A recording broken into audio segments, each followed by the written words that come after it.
RTGA, mieux qu'une chaîne, un monde. RTGA, mieux qu'une chaîne, un monde.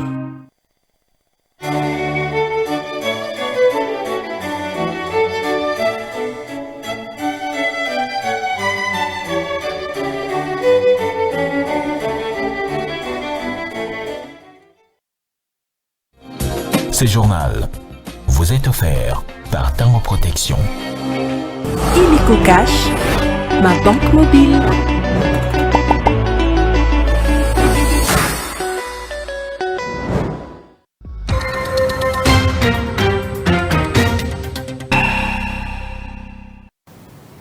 Merci de nous choisir de nouveau pour vous informer, mesdames, messieurs. Tout d'abord, les titres. Guerre d'agression dans l'Est de la République démocratique du Congo. Les confessions religieuses organisent une prière pour la nation ce lundi 3 février à Kinshasa au Palais du Peuple pour exiger les retours de la paix, aussi pour dénoncer l'inaction de la communauté internationale face à cette menace. Les gouvernements de la République démocratique du Congo appellent les clubs de football Paris Saint-Germain, Arsenal FC et Bayern de Munich de mettre fin à leur partenariat avec les compagnies Visit Rwanda dont les ressources financières proviennent de l'exploitation illégale des ressources minières de la République démocratique du Congo. Et dans notre page rétrospective, nous allons revenir sur les manifestations à Kinshasa pour fêter l'agression rwandaise en République démocratique du Congo. Voilà tout pour les titres.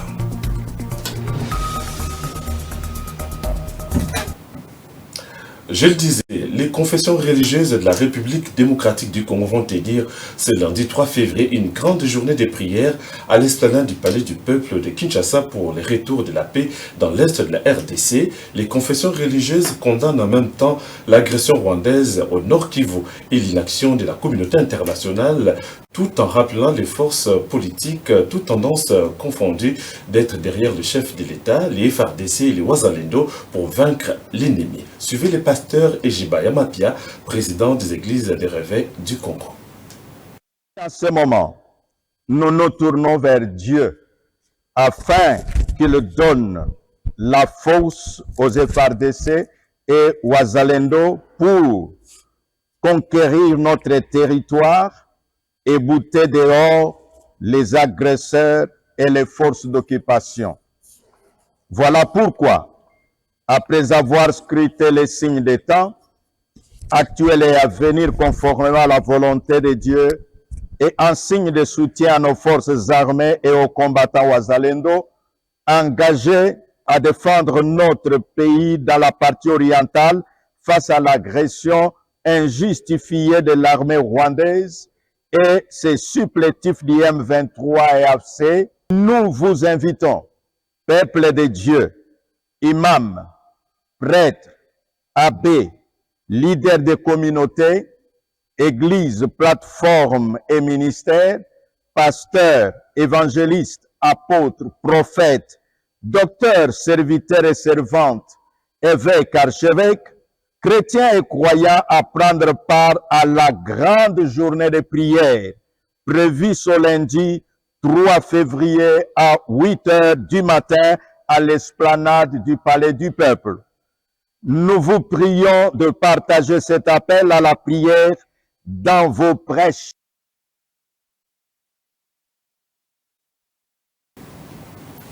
De son côté, le ministre de la Communication et Médias, Patrick Mouyaya, a tenu un briefing spécial presse samedi 1er février sous le thème « Situation sécuritaire dans l'Est de la République démocratique du Congo, carnage humanitaire à Goma ».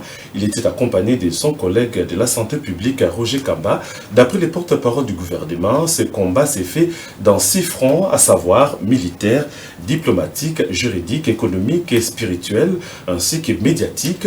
La suite dans cet élément. Regardez.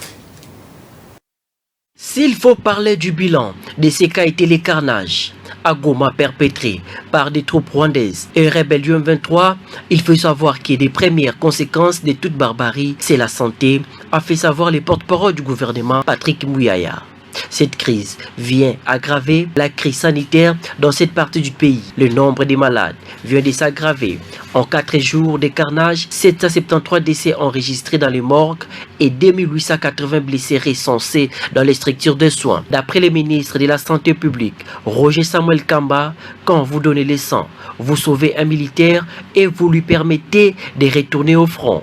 Le besoin est de 5000 poches de sang alors qu'on est encore à la moitié de ces chiffres. La situation est effectivement grave en termes sanitaires parce que les premières conséquences de toute barbarie, c'est l'atteinte de la santé.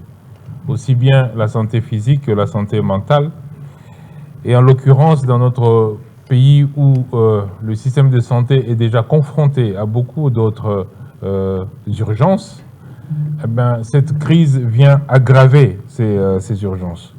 Nous avons en quelques jours vu monter le nombre de blessés de manière dramatique dans nos structures de soins. Malheureusement, les chiffres que je vais donner sont les chiffres qui sont dans les structures de soins, mais nous savons qu'il y a beaucoup de personnes blessées, beaucoup de personnes décédées qui ne sont pas arrivées dans les structures de soins. Ainsi, en 4 jours, nous avons déploré plus de 773 morts dans les structures de soins. Je précise encore que nous ne comptons pas les blessés et les morts qui ne sont pas arrivés dans nos structures, parce que nos propres travailleurs, nos prestataires sont soumis à la même pression que la population. Mais Dieu merci, ils sont au travail, ils essayent d'être au travail, même si eux-mêmes aussi sont ciblés. S'agissant de la réduction des trains de vie des institutions de la République démocratique du Congo et de leurs animateurs, le ministre Patrick Mouyaya a rappelé également la mesure sur la coupe budgétaire au sein du gouvernement. Plusieurs avantages des membres du gouvernement souminois seront orientés vers l'effort de guerre pour soutenir les FARDC et toutes les initiatives civilo-militaires destinées à éradiquer le poison rwandais des frontières de la République démocratique du Congo.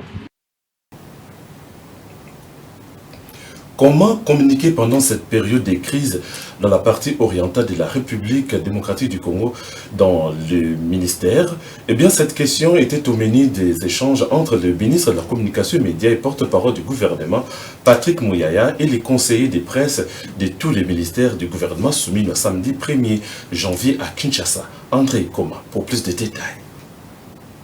Ces échanges entre les conseillers de presse de tous les ministères du gouvernement souminois et le ministre de la Communication et Médias, porte-parole du gouvernement, ont eu pour but de faire de la communication du gouvernement plus que jamais unique, cohérente et coordonnée. Pendant cette période de crise marquée par l'évasion rwandaise dans la partie orientale de la République démocratique du Congo. Dans son intervention, le patron des médias congolais, Patrick Mouyaya, a invité tous les responsables de communication à réfléchir et enrichir la stratégie de collaboration pour le cadre de concertation pour le travail de communication concerté et efficace. Outre les conseillers de presse, le représentant de la présidence et de la primature, le DG de l'ACP et le DGA de la RTNC ont pris part à ces échanges. Le ministre Mouyaya a également échangé avec certains influenceurs de la ville de Kinshasa à ce sujet.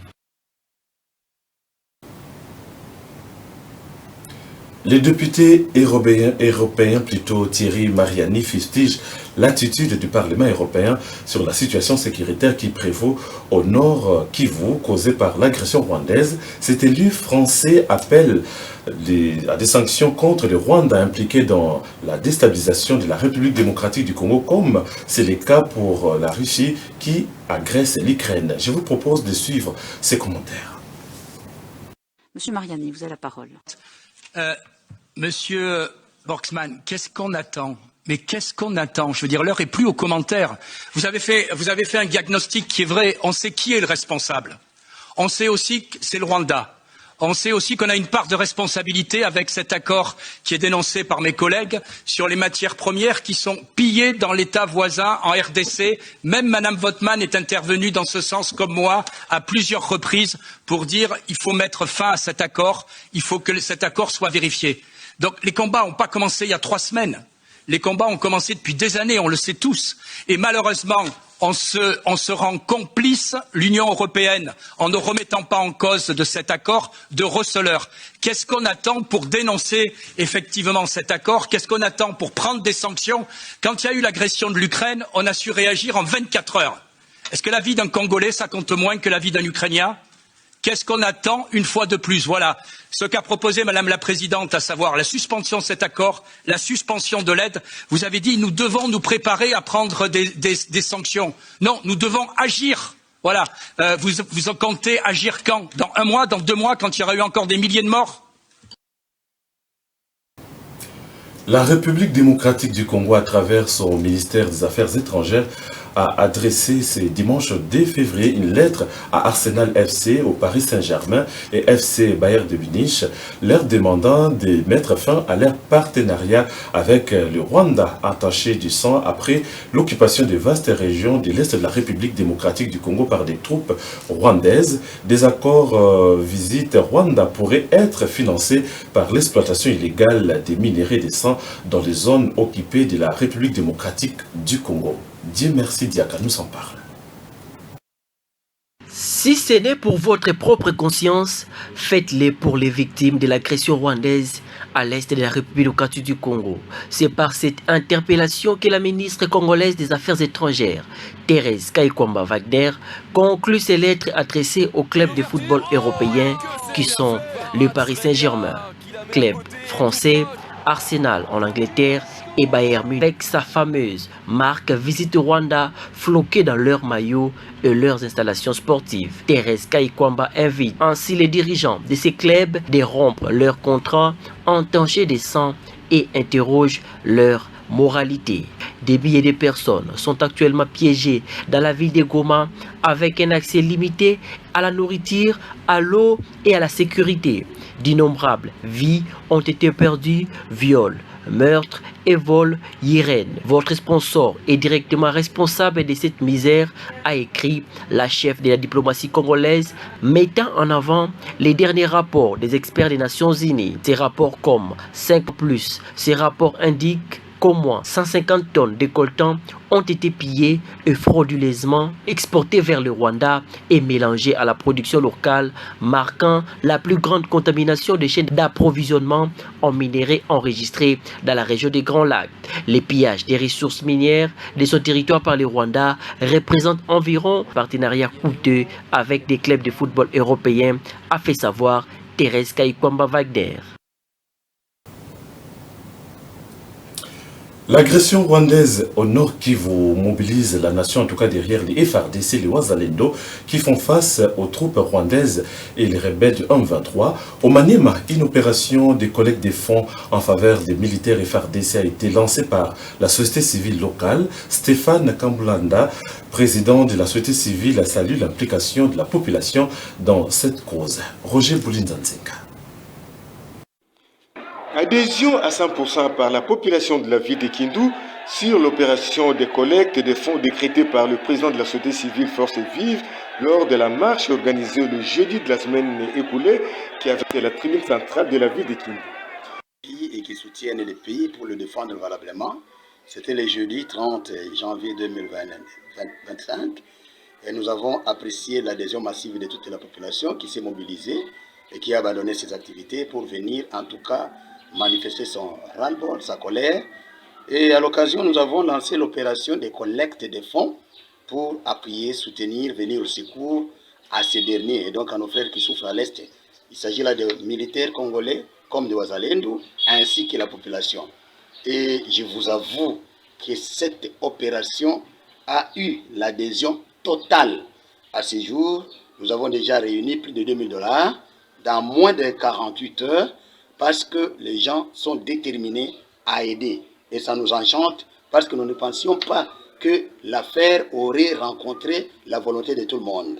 Maître Stéphane Kamundala dit avoir déjà collecté plusieurs milliers de dollars américains, sans compter les francs congolais qu'il va convoyer personnellement à Goma par toutes les voies possibles. Occasion faisant les larrons, il demande aux marchands à ne pas se livrer aux spéculations des prix qui s'observent actuellement à Kindu. Les habitants de la ville de Kindu louent cette initiative et souhaitent un degré de conscience quant à la gestion de ces fonds. Depuis Kindu, Roger Boulinzanzenga pour la RTG. Parlons autre chose. L'édition 2025 de la Journée mondiale des zones humides célébrée le 2 février de chaque année est placée sous le thème « Protéger les zones humides pour notre avenir commun », un événement qui fait référence à la commémoration de la signature de la Convention des zones humides le 2 février 1971 dans la ville de Ramsar à Iran. L'importance des zones humides est qu'elles fournissent au niveau mondial des avantages économiques considérables. Suzy Omar Kibira nous en parle. Fêtée avec faste dans les pays comme la France, la Journée mondiale des zones humides est organisée et célébrée le 2 février de chaque année. En cette édition 2025, le thème choisi est « Protéger les zones humides pour notre avenir commun ». En ce qui concerne l'importance des zones humides, il faut savoir qu'elles fournissent au niveau mondial des avantages économiques considérables. Alimentation en eau, quantité et qualité, pêcherie. Les 2 tiers des poissons pêchés dans le monde en dépendent. L'agriculture rizière, par exemple, bois d'œuvre, ressources énergétiques, tourbes et litières, faune et flore sauvages. Pour protéger les zones humides, il faut créer les aires protégées. Dans ces zones, des régions sensibles aux inondations et aux tempêtes, restaurer les zones humides dégradées qui servent de barrières de protection, collaborer avec les acteurs locaux et la société civile en vue de promouvoir une agriculture et une pêche durable. Il existe différents types de zones humides: tourbières, prairies inondées, marais, présalés, forêts alluviales ou encore mangroves. Elles sont nombreuses et chacune abrite d'innombrables espèces de plantes et d'animaux. Pour éviter la sécheresse, à moyen terme, il faut l'adaptation au changement climatique qui semble indispensable face à des sécheresses qui deviennent de plus en plus fréquentes. Il faut assurer un suivi de situations hydrologiques et météorologiques, optimiser et restreindre les prélèvements d'eau et préserver la capacité des milieux à retenir l'eau. Pour valoriser une zone humide, il faut améliorer le cadre de vie intégré dans un projet d'aménagement, car la zone humide peut être un espace de découverte et de sensibilisation d'activités ou des loisirs. En bref, nous allons parler de l'inauguration ce dimanche 2 février 2025 d'un pont à Ouila dans le territoire de Lodja-Sankoro par le gouverneur de province Victor Kitenge. Une cérémonie qui a eu lieu devant les autorités locales, financée entièrement par le conseil spécial du chef de l'État, le professeur Louis Essambo, porteur d'un autre projet d'installation du Wi-Fi devenu opérationnel dans ce secteur. Ce pont, il faut savoir, favorisera des échanges commerciaux des recettes agricoles entre les territoires de Lodja et celui de Lomela au Sankoro. Après cette cérémonie d'inauguration, le gouverneur poursuit son itinérance dans les territoires de Lomela, une tournée qui a eu l'initiative à travers la province pour s'imprégner des réalités sur terrain. L'Organisation mondiale de la santé alerte sur la consommation de sel pour contourner les problèmes de santé. L'être humain consomme en moyenne 11 grammes de sel par jour selon l'OMS. Pour limiter cet excès, l'Organisation mondiale de la santé préconise d'éviter le sel de table et de privilégier des alternatives moins riches en sodium. À long terme, un excès de sodium peut provoquer une maladie rénale. Suzy Kibira-Omari. Dans une publication faite ce 2 février 2025, l'Organisation mondiale de la santé alerte sur la consommation de sel des aliments qui doivent être évités pour contourner les problèmes de santé. L'OMS recommande de limiter autant que possible l'utilisation du sel de table en cuisine, en soulignant tout de même que les corps en ont besoin. Selon l'Organisation mondiale de la santé, l'homme consomme en moyenne 11 grammes de sel par jour, soit le double de la dose recommandée. Pour limiter cet excès, l'organisation préconise d'éviter le sel de table et privilégier des alternatives moins riches en sodium. À la question de savoir pourquoi est-ce si important, l'Organisation mondiale de la santé indique qu'un excès de sodium est très stressant pour les reins. À long terme, cela peut provoquer une maladie rénale, explique Céline de Grotte, une spécialiste qui confirme que le sel favorise l'hypertension qui endommage les vaisseaux sanguins et augmente les risques de maladies cardiovasculaires et d'AVC. Il faut éviter le sel, mais pas complètement. Si le sel est en excès, un problème, une carence l'est aussi. Le sodium, le potassium et le magnésium sont essentiels pour une tension artérielle équilibrée, précise la spécialiste. Si le corps manque de sel, cela perturbe la rétention de liquide et fatigue les reins. Un bon équilibre est donc nécessaire. Avec suffisamment de potassium, l'excès de sel est mieux régulé. Mais sans magnésium, le sodium prend le dessus, ce qui déséquilibre l'organisme. Certains sels sont plus riches en minéraux et donc plus intéressants pour la santé. Le sel de l'Himalaya est l'un des meilleurs car il contient d'autres minéraux que le sodium. Le sel de mer celtique est aussi une bonne option, bien que moins riche en minéraux, indique la spécialiste Céline de Groot. Nous allons prendre à présent notre page rétrospective. Eh bien, la situation sécuritaire dans l'Est de la République démocratique du Congo, la ville de Kinshasa, vous le savez, a connu une ambiance inhabituelle le mardi 28 février 2025. Des manifestations dans plusieurs coins de la capitale pour fustiger et dénoncer l'agression rwandaise en République démocratique du Congo et l'inaction de la communauté internationale. Face à cette situation, plusieurs magasins et boutiques étaient fermés toute la journée du mardi. Des précisions dans ces reportages de Christian Moses Massonga. C'était une fièvre spontanée qui avait alimenté cette manifestation populaire dans la capitale dès le début de la matinée. À Limete, d'où est partie la manifestation, c'est le boulevard Lumumba qui était le théâtre de mouvements de protestation contre l'agression rwandaise et l'assaut lancé à Goma depuis lundi par le M23. Des jeunes aux personnes âgées, tout le monde s'est dit révolté par l'entreprise criminelle du président rwandais Paul Kagame. On n'a pas l'occasion d'aller à Goma soutenir nos compatriotes. C'est pour ça que nous nous retrouvons ici pour essayer de les montrer que nous les soutenons, que nous sommes avec eux et que si on le pouvait, on serait avec eux, on les soutiendrait, on les aiderait. Oh, c'est trop. Nos frères à Goma, nous sommes de cœur avec vous. C'est pas parce que nous n'avons pas la capacité à comme à Buna que nous avons vu notre ici.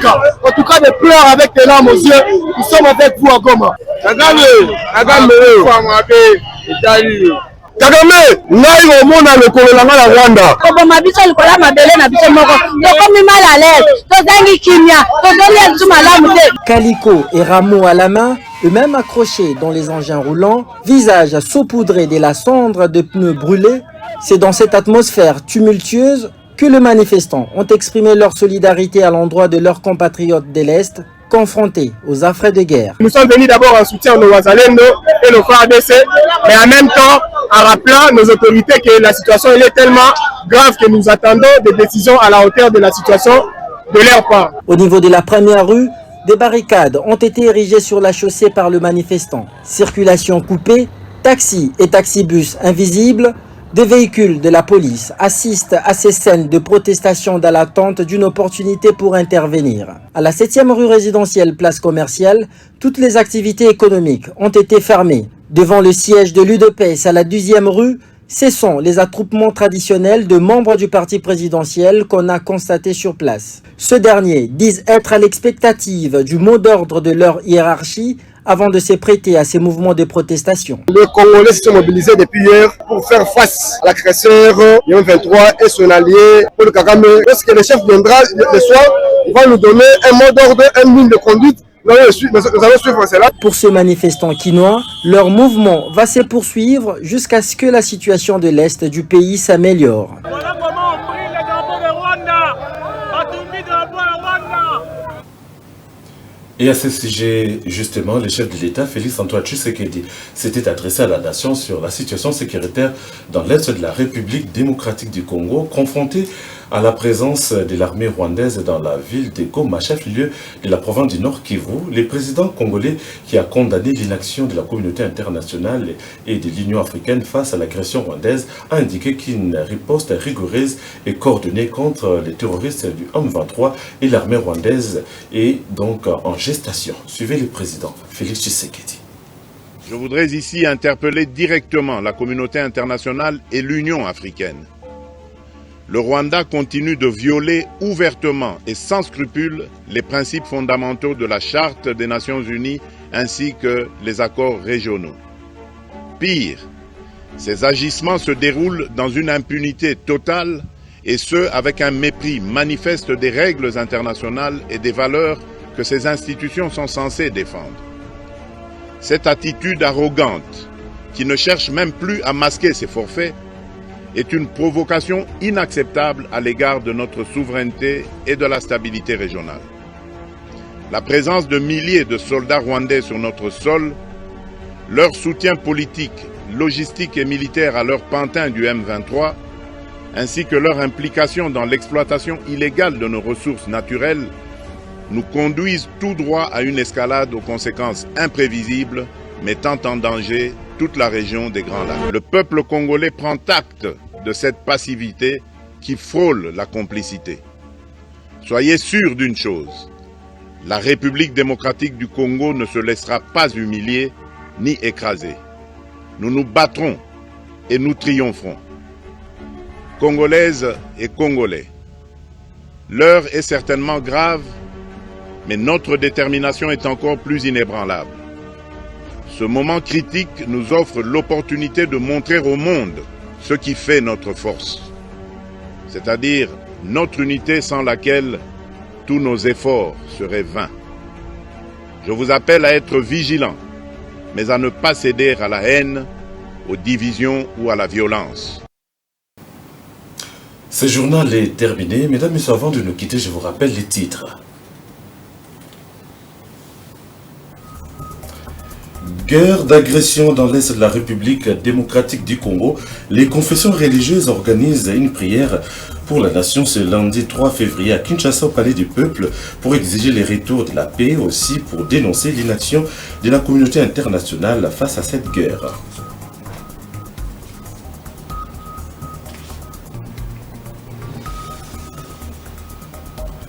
Les gouvernements de la République démocratique du Congo appellent les clubs de football Paris Saint-Germain, Arsenal FC et Bayern de Munich de mettre fin à leur partenariat avec la compagnie Visite Rwanda, dont les ressources de financement proviennent de l'exploitation illégale des ressources minières de la République démocratique du Congo.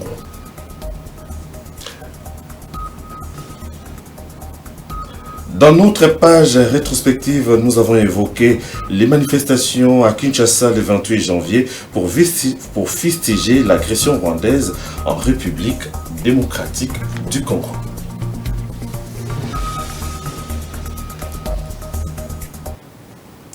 Mesdames, Messieurs, merci de nous avoir suivis. Je vous retrouve prochainement. D'ici là, portez-vous bien. Au revoir.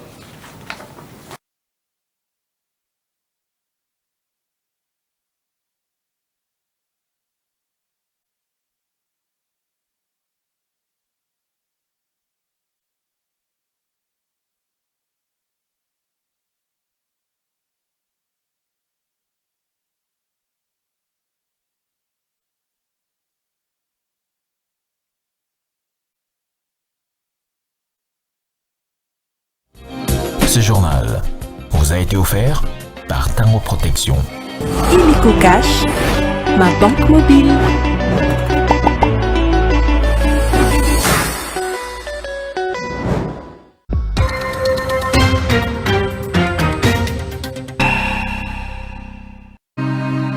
RTGA, mieux qu'une chaîne, un monde.